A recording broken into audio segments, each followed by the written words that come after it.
somos creo la séptima selección en el ranking FIFA, pues nuestro objetivo y nuestra intención es intentar jugar 7 partidos.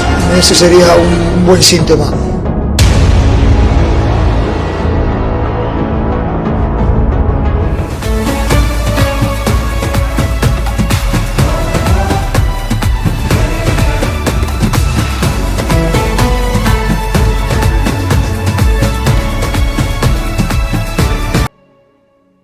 Pas les Beurek, j'espère que vous allez tous très bien. On se retrouve aujourd'hui pour le débrief du match entre l'Espagne et le Costa Rica. Sur le papier, un match qui pouvait être alléchant au vu de la qualité du côté espagnol, mais aussi au vu d'une équipe costaricienne qui aime bien jouer les troubles faites. D'où l'énorme parcours pour cette équipe en 2014 qui a atteint les quarts finales de la Coupe du Monde, si je m'en abuse. S'il avait l'air alléchant sur le papier, de fait, il n'a pas été très intéressant à regarder, un match à sens unique. Découvrons donc tout de suite le programme que vous avez concocté, perdons pas de temps, on ne va pas s'ennuyer là-dessus. En premier, nous verrons les compositions des deux équipes. En deuxième, nous verrons un petit point historique.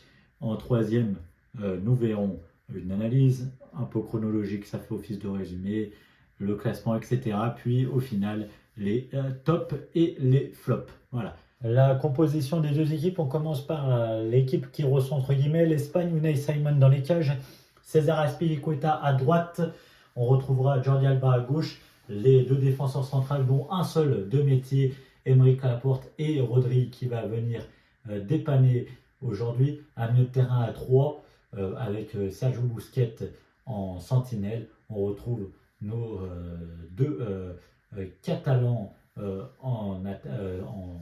au milieu de terrain avec Pedri et Gavi, et puis l'attaque Dani Olmo aux côtés de Ferran Torres et de Marco Asensio. À noter, pas d'attaquant pointe de métier non plus. Côté costaricien, Keylor Navas, la légende vivante du Costa Rica dans les cages.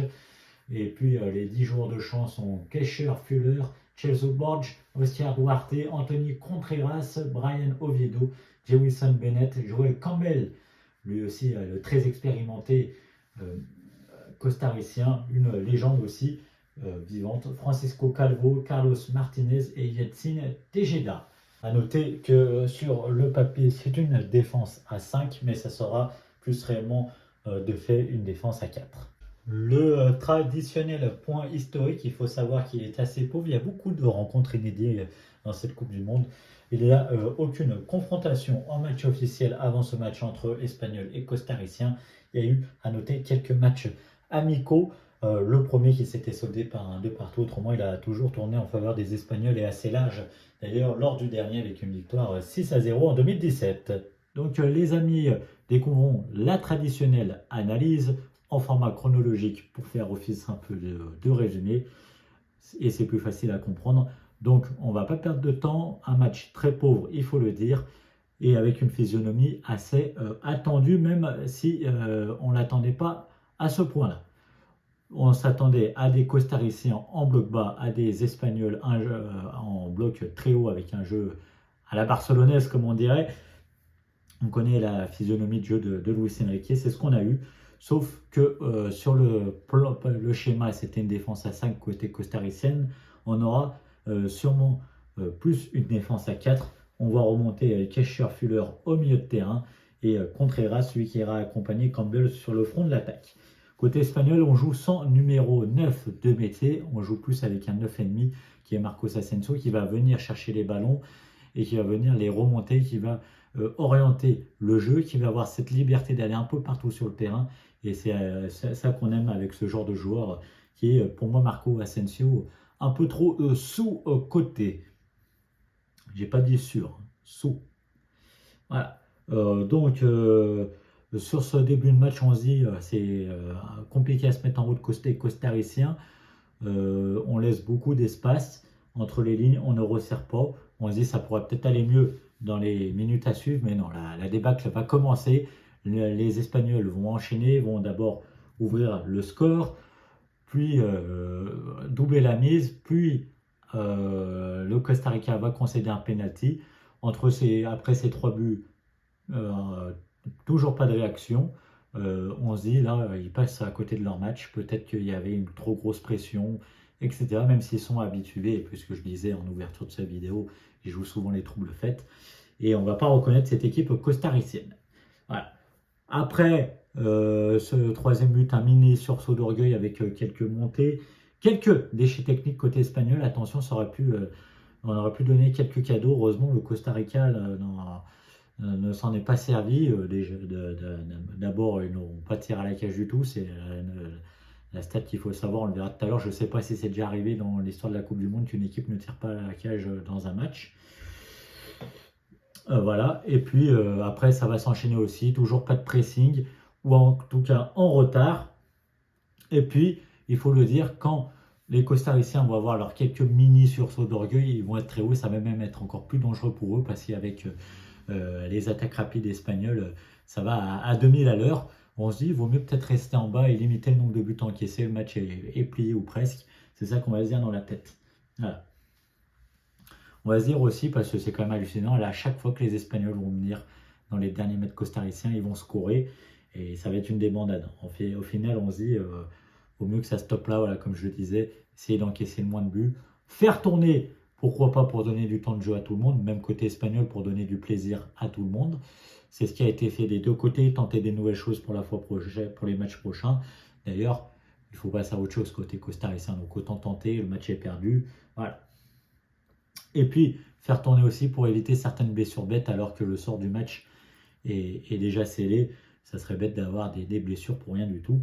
D'ailleurs, on va voir des Costariciens en deuxième période sortir de leur match. Ils vont vraiment s'énerver avec des gestes affreux qu'on n'a pas à voir ça dans le football, enfin des fautes. Et ça aurait pu faire des blessures, donc valait mieux les éviter. Par contre, côté espagnol, ce que j'ai trouvé intéressant quand on a plié le match à 3-0, on revient à la mi-temps, on gagne, on garde toujours les mêmes intentions à vouloir aller de l'avant, vouloir faire du jeu, vouloir marquer des buts. Ça évite qu'on s'emmerde un peu, vous m'excusez du mot.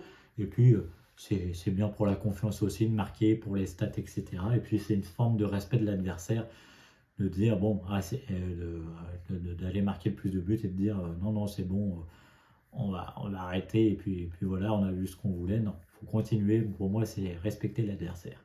On va dire qu'on se fout de lui et qu'on a pitié de lui. Voilà, le seul point positif qu'on va retenir sur ce match, c'est l'essai de but, les magnifiques buts, les gestes techniques, etc. Heureusement qu'il y avait ça pour nous donner du sourire, parce qu'un match à sens unique, c'est pas très intéressant à regarder. Franchement, je vais dire un mot un peu vulgaire, je me suis fait chier à regarder ce match avec un score scellé d'entrée de jeu. Je préfère un peu serrer les fesses.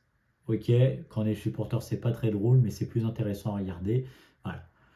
D'un côté, même quand je supporte mes équipes, je préfère. Donc voilà, on espère que ça ira mieux pour les Costariciens parce que c'est mal embarqué. Pour les Espagnols, c'est un très bon début. Passons au tableau de bord tout de suite. Alors, 74% de possession de balle côté espagnol, c'est extraordinaire. 17% côté costaricien. Et puis on a ces 9% de temps perdu dans le match. On a eu encore beaucoup de temps additionnel. On est à peu près en moyenne sur cette Coupe du Monde à 5-6 minutes. Là aussi, on les a eu. On les a eu aussi sur le temps additionnel de la seconde mi-temps alors que le match était plié. Oui, c'est important. Il y a des histoires de goal à virage. C'est vrai que ça peut questionner au mieux de tout de suite siffler pour l'arbitre et puis arrêter les dégâts. Non, c'est vrai qu'il y a une histoire de goal à virage et la preuve, il y a eu 2 buts dans le temps additionnel. Bon, le reste des stats sur ce tableau-là, je vous laisse mettre pause si ça vous intéresse. Et autrement, on passe à la suite. Les frappes au but, 17 côté espagnol, j'allais dire catalan, c'est qu'une partie de l'Espagne. 7 cadrés, et puis des 12 tirs à l'intérieur de la surface. Donc on voit qu'on est ultra offensif déjà avec la compo, avec 5 joueurs à vocation offensive, parce que même les demi-relayeurs, c'est les milieux presque offensifs, disons. Par contre, côté costaricien, voilà, aucune frappe cadrée. Est-ce que c'est arrivé depuis dans l'histoire de la Coupe du Monde? Si vous le savez, n'hésitez pas à le mettre dans les commentaires. Et puis ça, autrement, je regarderai ça. La suite du tableau de bord, discipline, 2 cartons jaunes pour les costariciens. C'est à un moment, la période où on est sorti du match et qu'on s'est énervé. 12 fautes d'ailleurs. Lui pour Costa Rica, 8 pour les Espagnols. Attention, bon, 3 hors-jeu à 7, c'est flatteur quand même, parce que les hors-jeux, souvent, c'est quand on essaye de faire du jeu. Et le Costa Rica n'en a pas fait et se retrouve quand même cette fois en position de hors-jeu. Hallucinant. Et puis la dernière partie du tableau de bord, on voit tout ce qui est statistiques de passes avec plus de 1061 passes. On voyait souvent des Catalans tranquilles sur le match à vouloir ralentir même sur les contre-attaques pour prendre son temps et faire du beau jeu. On a 1003 passes réussies côté espagnol. Bon, très pauvre côté costaricien, 231 passes, 170 réussies. On voit côté espagnol que on a à peine raté 58 passes, donc on a plus de 95% de passes réussites.